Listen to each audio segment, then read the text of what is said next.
लालू जी महाराज की, महाराज जी महाराज की, भोगा जी महाराज की, तेजा जी महाराज की, राम साहब पीर की। उपस्थित हमारे लालचंद जी मूड साहब और आपके अंदर जोश भरने वाले ठाकुर साहब, महाराज जी, सम्मानित मंच, उपस्थित मौजूद बुजुर्गों, नौजवान साथियों, मेरे छोटे भाइयों, आपके प्रोग्राम समस्या कोई बड़ी समस्या नहीं, लेकिन इस समस्या को लेकर आप कितने चिंतित हो। किसान के पास जो जमीन, दूसरा कोई साधन नहीं, सिंचाई का साधन, धरती का सीधा चीर के अन्न उत्पादन करते हैं, वहाँ भी बिजली की बहुत बड़ी समस्या राजस्थान के अंदर है। आपने तो मेरे भाषण सुने होंगे, आंदोलन भी किए कि मुफ्त बिजली किसानों को मिले राजस्थान के अंदर। मैं विश्वास दिलाता हूँ जल्दी आपसे फ्री बिजली भी करवा देंगे। और इस चुनाव का रिजल्ट कुछ भी हो, मैं आपके गांव के बीच वादा करके जा रहा हूँ कि जो जमीन आपने दी है 33 केवी के जीएसएस का निर्माण उसके आगामी 10-15 दिन में चालू करा के और महीना 1.5 महीने के अंदर जीएसएस कंप्लीट करा देंगे आपका। ये मैं बताता हूँ, क्योंकि मुझे पता है कि आप इस बात को लेकर काफी सरकार से नाराज हो, हमारा जीएसएस क्यों नहीं बना। जीएसएस बन जाएगा और भी जो मेरे तरफ से मैं कर सकता हूँ। कांग्रेस बीजेपी और आरएलपी लड़ रही है। कांग्रेस अगर चुनाव जीती तो जो भ्रष्टाचार अपराध राजस्थान में बढ़ा है, जो हालात है, सीधा सीधा लगेगा कि कांग्रेस सही काम कर रही, जीत रहे मतलब सही है। और बीजेपी जीती तो कहते हैं भाई मोदी जी के चेहरे चुनाव जीत गए। भाई राष्ट्रीय लोकतांत्रिक पार्टी जीती तो लगेगा कि जवान जीता, किसान जीता और दोनों पार्टियों का दिमाग भी ठीक होगा राजस्थान के अंदर।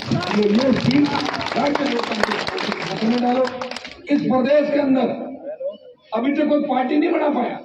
अगर बनाई, देवी सिंह जी ने प्रयास किया उस समय, सामाजिक न्याय मंच, खुद विधायक बने, दूसरे 1-2 जगह वोट आए, लेकिन लोगों ने साथ नहीं दिया। लोग करते थे आगे, उसके बाद साथ नहीं आते। हनुमान बेनीवाल ने पार्टी बनाई, 3 विधायक, 1 MP, पार्टी को आगे बढ़ाया जवानों ने, मेरी पार्टी को 5 प्रधान, 1 म्यूनसिपलिटी का चेयरमैन और सारे उपचुनाव लड़े, चुनाव जीता और 2-3 जगह बीजेपी को तीसरे और चौथे नंबर पर डाल दिया। और जब बीजेपी ने मेरे से गठबंधन किया था तब 25 की 25 सीटें बीजेपी और आरएलपी की आई थी राजस्थान में। आप और मैं मोदी से नाराज क्यों हुआ, आप भी जानते हो, देश का प्रधानमंत्री है। इस बात के लिए नाराज हुआ कि किसानों के खिलाफ 3 कृषि बिल आए थे और कृषि बिलों की शुरुआत पंजाब से आंदोलन हुआ, हरियाणा, दिल्ली आया और मुझे किसानों ने ताकत याद दिलाई, हनुमान जी आप किसान के बेटे हो, मोदी जी का साथ अगर आप छोड़ दो तो हमारे बिल वापस हो सकते हैं। मैंने कहा मेरे साथ छोड़ने से अगर किसान कौम की जीत होती है, ये छोड़ा साथ छोड़ दिया साथ आगे। इसी तरह जब सेना को ठेके पर दे दिया, कोई नहीं बोला देश के अंदर, एक व्यक्ति लोकसभा में आवाज उठाता है मेरे छोटे भाइयों के अधिकारों पे अतिक्रमण नहीं होने दूंगा, सेना में हम पुरों की भांति जाएंगे। हमारी रेजिमेंट है जो सेना के अंदर, Jat regiment, Rajput regiment, Rajputana rifle, Sikh regiment, जो गीत गाए जाते हैं, गाने गाए जाते हैं वीरता के, अगर रेजिमेंट ही खत्म हो जाएगी तो कहाँ इतिहास होगा भाई अपना, कहाँ अपनी संस्कृति होगी, कौन याद करेगा, आने वाली पीढ़ी कैसे जानेगी कौन कब लड़ा था। इसलिए भाइयों 2 लाख जवानों की रैली करके जोधपुर में संदेश दिया, मोदी जी इन जवानों और किसानों ने आपको सत्ता में बिठाया था, इनसे अड़ो मत आप, नहीं तो कई प्रधानमंत्री आए और कई चले गए, पता ही नहीं लगा। राजस्थान को विशेष राज्य का दर्जा देने की बात करी, पेट्रोल डीजल की कीमतें घटाओ, लंपी, कोरोना, टिड्डी, जब जब प्रकोप राजस्थान के अंदर, जब जब प्राकृतिक आपदा आई, हनुमान बेनीवाल आपके लिए लड़ा। स्थानीय लोगों को 80% रोजगार उद्योगों में मिले। अगर ये काम हो जाए, कानून बन जाए तो आपकी आधी बेरोजगारी खत्म हो जाएगी। जो भी बाहर से कंपनियां आती है, बाहर से उद्योग आते हैं, हमारे बच्चों को तो लगाते नहीं, बाहर के स्टेट के बच्चे आते हैं, कहाँ रोजगार मिलेगा बताओ मुझे। पद खाली पड़े, संविदा कर्मी नियमित होने के लिए जूझ रहे, बेरोजगारी भत्ते के नाम ले लिया उन्होंने वोट लेने के लिए, कहीं मिल नहीं रहा है, न सड़क न पानी, स्कूल, बिजली, कर्जे के बोझ के तरह किसान आत्महत्या कर रहा है और जवान कलम की जगह बंदूक उठा के एक दूसरे खून का प्यासा है, बस आगे कैसे बढ़ो, फॉर्च्यूनर लेनी है, जमीन पर कब्जा करके और फॉर्च्यूनर खरीदनी हो। जब हालात ये हो गए तो कौन जिम्मेदार है इसके? आज हमारी बहन बेटियां सुरक्षित नहीं, छोटे बच्चों के साथ दरिंदगी है देश प्रदेश के अंदर हो रही है।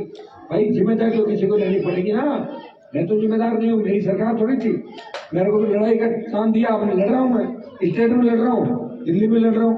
बीजेपी वसुंधरा की सरकार थी, यहाँ गहलोत की थी 25 साल से। इनसे हिसाब किताब मांगो आप बीजेपी कांग्रेस वालों से कि तुमने क्या किया ये बताओ। जब अब बीजेपी का काम है 4 साल के अंदर लड़ाई लड़ना सड़कों पे, एक आंदोलन नहीं किया बीजेपी ने। बिना दूल्हे की बारात, ठाकुर साहब बारात सुनो हमारी बात तो, बिना दूल्हा की बारात पूर्णपुर मारे बड़े है दूल्हा और कौन से मारेगा कोई आदमी? 12 दूल्हा और 1 लुटेरी दुल्हन हो जाएगी क्या पूर्ण? इसलिए अपनी ताकत को पहचानो, उठो जवानों, अपने भाई का साथ दो। जैसे अपनी रातें और जवानी आपके लिए कुर्बान कर दी। जो चाहता तो 2003 में मंत्री बन जाता, मंत्री मंत्री मंत्री मंत्री। मैंने कहा नहीं, मैं संतरी बन के सेवा करूंगा, मेरे भाइयों को जगाऊंगा। मुझे दिल्ली में लोगों ने कहा कि राजस्थान में कभी पार्टी नहीं बन सकती, मोर्चा नहीं बन सकता, या तो एक बार कांग्रेस एक बार अपना भी लोग वोट डालते। सरदार शहर के अंदर मैं गांव गांव इसलिए आया हूँ कि लोकतंत्र में वोट की ताकत ही सबसे बड़ी होती है। चुनाव का परिणाम कुछ भी हो, लेकिन हनुमान बेनीवाल को आप 2-2 बजे तक सुनते हो, आपका पूरा आशीर्वाद मेरे साथ है। और वो भरोसा दिलाता हूँ, मैं पीठ दिखा के नहीं भागूंगा, आगे खड़ा मिलूंगा, आदिवासी आप अगले चुनाव जिता दोगे तो नए इतिहास की बात सरदार शहर की धरती से लिखी जाएगी कि राजस्थान उन शूरवीरों की, उन लोक देवताओं की धरती है जिनके जयकारे के साथ हम आगे बढ़े। और गौ माता की रक्षा के लिए हमारे लोक देवताओं ने अपने प्राण न्यौछावर किए, चाहे बाबूजी महाराज थे, गोगा जी थे, तेजा जी थे, नामसा पीर थे, जितने भी लोक देवता हुए वो गाय के लिए और धर्म के लिए लड़ते हुए ये सूरों की वीरों की धरती है। आप तो वोट देना, आपको जाके करना क्या? अगर कोई आदमी कांग्रेस में बैठा है, कोई पुराना कांग्रेस ही है, वो अपने घर बैठा है, तो बच्चों को मैं निवेदन करूंगा जाके 3-4 वोट घर में से निकाल कर मोटर का बटन दबा के आ जाओ, फट ये हनुमान जी वाली पार्टी कांग्रेस भी रह जाएगा, मेरा काम भी बन जाएगा। कोई कहते पूछ पकड़ मारे बीजेपी पार्टी बैठे रहो आप घर पे, कोई दिन लास्ट में वोट दे देना 5-5.5 आगे वोट डालूंगा। एक गाँव में मुझे एक आदमी ने कहा मैं तो कांग्रेस में वोट नहीं दूंगा। तो मैं जैसे ही गाँव से बाहर निकला उसके बेटे का फोन आया, चिंता मत करो भाई जी, 5 वोट है, पापा को 1 लो मम्मी से खान दे पापा बावड़ा कांग्रेस कांग्रेस। और कौन थी कांग्रेस? उस जमाने में कांग्रेस में कौन नेता होते थे? किसान नेता। अब कौन है कांग्रेस में नेता? बीजेपी कांग्रेस से काम नहीं करता। आपके लिए लड़ने वाला कौन व्यक्ति जो लड़ेगा जब ही जाके काम होगा। क्यों? चल मैं सरकार में कभी नहीं रहा, मैं वहां जाके देखो 5-5 7 कॉलेज, गाँव में कॉलेज खुला थी लड़कियों की, 5.5 मीटर सड़कें, बिजली का बिल भरते हैं क्या आपके लोग? मेरे वहां तो नहीं भरते, भरे कोई बिल। अरे तो मैं तो पूरे राजस्थान में कहता हूँ फ्री बिजली हो, मैं कह रहा हूँ फ्री बिजली टोल मुक्त, ये मैं ही तो लाया हूँ नारे। कांग्रेस बीजेपी ने कहा क्या फ्री बिजली करो? तो फिर कह रहा हूँ भरोसा कर लो। अभी तो कौन सा इस सीट से राज बदल जाएंगे? दे दो लालचंद जी को वोट। मुझे समझ गए मेहमान आया गाँव में, अब वसुंधरा गहलोत आ जाए तो आप उनको दे देना, वो नहीं आएंगे आपके काम के अंदर। नहीं घूम रहा हूँ गाँव गाड़ी अपने भाई की मदद करो। आपको जगाने के लिए आपको ताकत याद दिलाना आया। ये सालासर बालाजी की धरती है, शूरवीरों की धरती है।